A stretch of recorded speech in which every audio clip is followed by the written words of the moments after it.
Carbon and its compounds. In this chapter, we have discussed about the formation of a new type of bond known as covalent bond, which is formed by the sharing of electrons between atoms. We have also learned that carbon compounds have low melting and boiling points.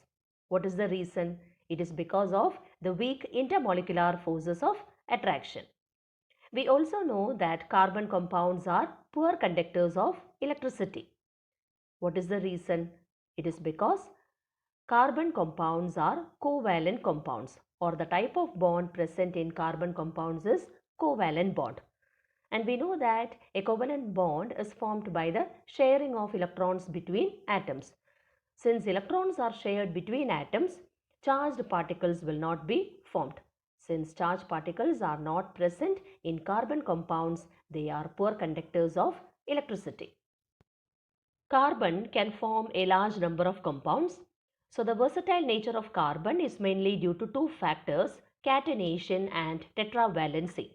So what is meant by catenation? Carbon has the unique ability to form bonds with other atoms of carbon, giving rise to large molecules. This property is called catenation.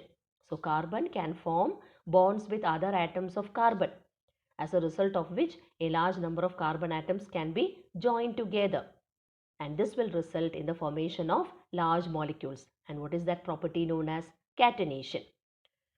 So we have seen that carbon can form bonds with other carbon atoms, as a result of which we get a class of compounds called as hydrocarbons.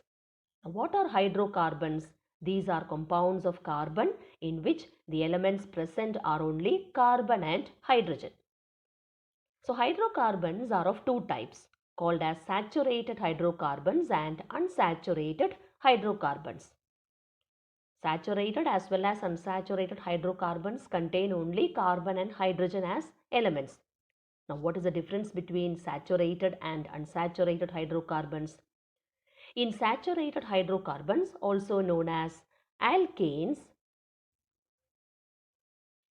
the carbon atoms are bonded together only by single bonds. So if all the carbon atoms present in the compound, the carbon atoms are joined only by or bonded only by single bonds, then those compounds are called as saturated compounds or saturated hydrocarbons. These are also known as alkanes.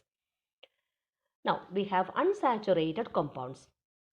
Under unsaturated compounds, we have two different types, alkenes and alkynes. What are alkenes?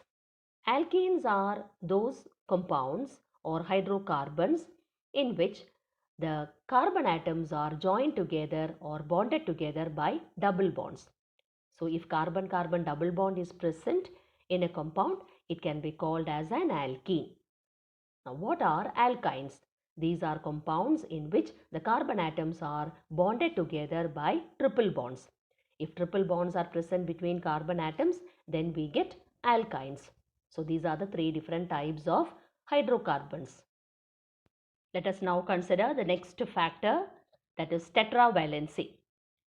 Tetra means 4 and valency, you know that it is the combining capacity of an element. So here we can say that the combining capacity of carbon is 4. It means carbon can form bonds with 4 other carbon atoms or atoms of other elements. The other elements are hydrogen, oxygen, nitrogen, sulfur, chlorine, etc. So the valency of carbon is equal to 4. Now carbon can form strong bonds. Why is it so? It is because of the small size of carbon. Since carbon is very small, it can form strong bonds with other atoms.